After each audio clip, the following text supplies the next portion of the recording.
श्री शिवाय नमस्तुभ्यम। हर हर महादेव। 8 जुलाई से शुरू हुई ऑनलाइन शिव पुराण कथा के आज 14 जुलाई मतलब अंतिम दिन की कथा पूर्ण हो चुकी है। यह ऑनलाइन शिव पुराण कथा जो कि सीहोर कोपड़े सौधाम से गुरुजी पंडित प्रदीप मिश्रा जी द्वारा वाची जा रही थी। अगर किन्हीं कारणवश आपने 14 जुलाई 7वें और अंतिम दिन की शिव पुराण कथा का श्रवण नहीं कर पाए हैं तो पूरी कथा का रसतत्व और जानकारी आपको इस वीडियो में प्राप्त होने वाली है। बढ़ते हैं बिना किसी देरी के कथा की पहली विशेष जानकारी की ओर। कथा शुरू होते गुरुजी ने कहा, मस्तक पर त्रिपुंड हो, गले में रुद्राक्ष हो और मुख में भगवान शिव का नाम हो, समझ लेना वो व्यक्ति साधारण नहीं है, स्वयं काशी चलकर तुम्हारे पास आए हैं।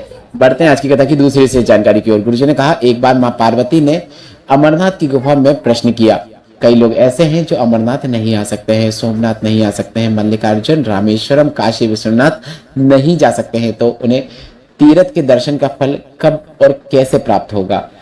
तब देवादिदेव महादेव ने कहा, संसार का कोई भी मनुष्य जब किसी के मस्तक पर भस्म के त्रिपुंड को लगा हुआ देख ले, गले में रुद्राक्ष देख ले और मुख में शिव का नाम निकलता हुआ सुन ले, तब समझ लेना 12 ज्योतिर्लिंग के दर्शन उसे हो गए हैं।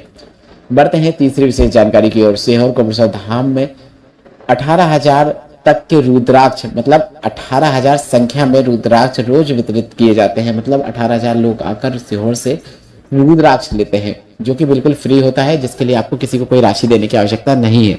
और जब कभी बड़ा दिन होता है, बड़ा पर्व होता है या कभी कथा होती है तो यह आंकड़ा 40 से 50,000 तक चला जाता है। यह रोज का आंकड़ा है। बढ़ते हैं चौथी विशेष जानकारी की ओर।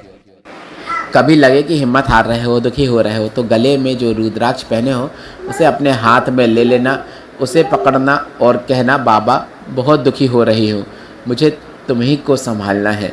गुरुजी ने कहा है कि की गई प्रार्थना भोलेनाथ जरूर सुनते हैं। रुद्राक्ष आपको एक बल अवश्य प्रदान करता है।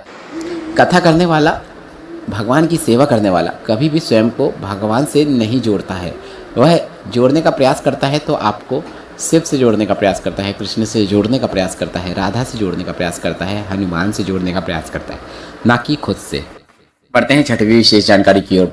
सोनाली चौहान जी पत्र लिख रहे हैं जिसमें लिखा, गर्भाशय में गठान हो गई थी, डॉक्टर ने कहा ऑपरेशन आवश्यक है, पर ऑपरेशन करने से बच्चा नहीं बच पाएगा, पर ऑपरेशन भी बहुत जरूरी है, ऐसा कहा। रोज बेलपत्र के नीचे की मिट्टी को गर्भ से लगाती। 9वें महीने की जब सोनोग्राफी कराई तो पता चला कि गठान पूरी तरीके से गल चुकी है और बच्चा भी मैंने स्वस्थ जन्म दिया, उसी का आभार व्यक्त करने कथा पंडाल में आए हैं। बढ़ते हैं सातवीं विशेष जानकारी की ओर। गुरुजी ने कहा, कल एक पत्र आया जिसमें लिखा था, डॉक्टर ने कहा कि बच्चा सही नहीं है जो गर्भ में है और उसे हटा देना चाहिए। शिव पर विश्वास रखते हुए डॉक्टर की गोली खाना शुरू किया, रुद्राक्ष जल का आचमन करना शुरू किया और अगली बार जब हमने सोनोग्राफी कराई तो उसमें बच्चे की जगह एक शिवलिंग की आकृति नजर आई और मैंने स्वस्थ बच्चे को जन्म दिया है, उसी का आभार व्यक्त करने कथा पंडाल में आए हैं। बढ़ते हैं आज की कथा की 8वीं विशेष जानकारी की ओर। अंजलि जी पत्र लेकर आई जिसमें लिखा, शिव पुराण को नहीं जानते थे, नानी ने इसके बारे में बताया। 2018 से प्रयास कर रहे थे पर नौकरी नहीं मिल रही थी, आपकी कथा सुनना शुरू किया, मेहनत करना शुरू किया, मेहनत में अधिकता करी, कावड़ यात्रा में शामिल हुए, बाबा की कृपा से पटवारी बन गई हूँ, उसी का आभार व्यक्त करने कथा पंडाल में आए हैं। बढ़ते हैं 9वीं विशेष जानकारी की ओर। मिथिलेश चौहान जी पत्र लेकर आए जिसमें लिखा, 2 साल हो गए थे सगाई के बेटी के, पर उसका विवाह नहीं हो रहा था। लड़के वालों ने एकदम से शादी के कुछ दिन पहले फोन करके बताया कि लड़का शादी करना नहीं चाहता है। पूरी शादी की तैयारियां चल रही थी, एकदम से यह सुनकर खुशियां मातम में बदल गई। हम सीहोर कोपड़े धाम गए, आपने कहा था फुलेरा के दर्शन करने से मनोकामना पूर्ण होती है। बेटी को हमने 7 फुलेरा के दर्शन करवाए, पिछले रिश्ते से 1000 गुना अच्छा रिश्ता मिला और संबंध पक्का हुआ और बेटी का विवाह हो गया, उसी का आभार व्यक्त करने कथा पंडाल में आए हैं। बढ़ते हैं 10वीं विशेष जानकारी की ओर। गुरुजी ने बताया, ब्रह्म हत्या को 4 स्थानों पर बांटा गया है। पहला स्थान है जल के ऊपर जो फेन आता है, दूसरा है अग्नि की जो नीली लो होती है, तीसरा है पृथ्वी का बंजर भाग और चौथा है स्त्री का रजस्वला धर्म होना। बढ़ते हैं 11वीं विशेष जानकारी की ओर। एक पत्र आया जिसमें लिखा था, मेरे पति 45 साल से मांस और शराब का सेवन करते थे, रुद्राक्ष जल का आचमन कराना शुरू किया, उन्होंने सब कुछ छोड़ दिया। बेटे ने मेहनत में अधिकता करना शुरू की और वह नौकरी का प्रयास किया और सावन की कावड़ भी उसने भरी, पशुपतिनाथ व्रत किया, बेटे का एलडीसी के पद में नौकरी लग गई है, उसी का आभार व्यक्त करने कथा पंडाल में आए हैं। एक अन्य पत्र आया जिसमें लिखा था, पेट में गठान हो गई थी, शिव पर चढ़े हुए जल का आचमन करना शुरू किया, डॉक्टर की दवाइयां लेना शुरू किया, बाबा की कृपा से रोग मुक्ति प्राप्त हुई है, उसी का आभार व्यक्त करने कथा पंडाल में आए हैं। बढ़ते हैं अगले पत्र की ओर। संगीता जी झांसी से पत्र लेकर आए जिसमें लिखा, मेरा बेटा प्रयास कर रहा था पर उसकी नौकरी नहीं लग रही थी, बेटे ने कावड़ यात्रा में शामिल हुआ और मेहनत करना शुरू किया, बेटे की रेलवे में नौकरी लग गई, बेटे को देखकर बेटी ने भी कावड़ भरी। वो बेटी का भी इंजीनियर के पद में नौकरी लग गई है, उसी का आभार व्यक्त करने कथा पंडाल में आए हैं। बढ़ते हैं 12वीं विशेष जानकारी की ओर। कल है 15 जुलाई, गुप्त नवरात्र कल से शुरू हो रहे हैं और गुरुजी पंडित प्रदीप मिश्रा जी ने सभी से इस गुप्त नवरात्र में एक विशेष उपाय करने को कहा है। इस उपाय को करने के लिए आपको एक सिक्का लेना है, कोई भी सिक्के का आप उपयोग कर सकते हैं। एक सिक्का लेना है, अपने हथेली में रखना है और इसके साथ एक बेलपत्र लेना है। पहले बेलपत्र रखें, उसके ऊपर सिक्का रखें। शाम के समय उपाय करेंगे तो काफी अच्छी बात है। सिक्का को अपने हाथ में लेने के बाद आपको भगवान की किसी भी मंत्र जाप करना है। आप चाहो तो नमः शिवाय या फिर ओम नमः शिवाय या फिर श्री शिवाय नमस्तुभ्यम मंत्र का जाप कर सकते हैं। जो भी मंत्र आपको जाप करना हो वह मंत्र का जाप कर सकते हैं। कम से कम 11 या 21 बार करें, ज्यादा करना चाहें तो 108 बार कर सकते हैं। जब मंत्र जाप हो जाए तो इस सिक्का और इस बेलपत्र को संभालकर वापस अपने किसी पुस्तिका या कहीं पे रख लें। इसके बाद आपको एक घी का दीपक लंबी बाती का माता जगदम्बा भवानी के सामने या फिर भोलेनाथ का शिवलिंग है घर पे, तो उसके सामने प्रज्वलित करना है। घर पर ही उपाय करना है। इस उपाय को करने के लिए आपको कहीं पर भी जाने की आवश्यकता नहीं है।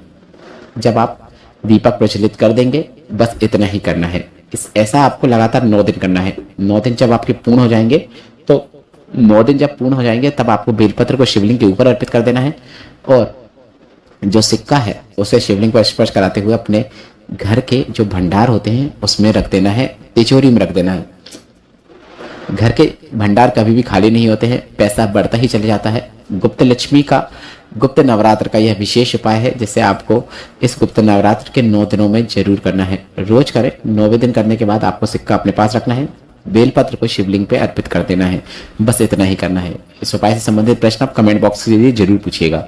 बढ़ते हैं 13वीं और अंतिम जानकारी की ओर। गुरुजी पंडित प्रदीप मिश्रा जी की आगामी कथाएं 24 जुलाई से 28 जुलाई तक गुरु पूर्णिमा शिव पुराण कथा सीहोर को धाम में होगी। 29 जुलाई को गुरु दीक्षा उत्सव सीहोर को धाम में मनाया जाएगा। 17 अगस्त से 23 अगस्त तक भिलाई जयंती भाई स्टेडियम में शिव पुराण कथा होगी।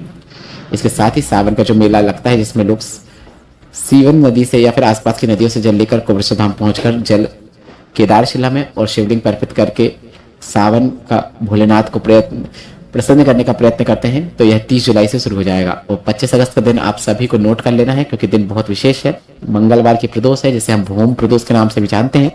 25 अगस्त को गुरुजी कावड़ यात्रा स्वयं करेंगे जिसमें आप भी शामिल हो सकते हैं। गुरुजी के साथ कावड़ यात्रा करना चाहते हैं तो यह काफी अच्छा मौका है। वर्ष में सिर्फ एक बार गुरुजी कावड़ यात्रा करते हैं। आप सुबह 7 से 9 बजे के बीच में सीहोर की सीवन नदी के तट पर पहुंच जाए। वहां से सुबह 9 बजे के लगभग यात्रा शुरू होती है। गुरुजी भी रहते हैं। गुरुजी भी पैदल चलकर कोबरेश्वर धाम पहुंचते हैं और यात्रा पूर्ण करते हैं।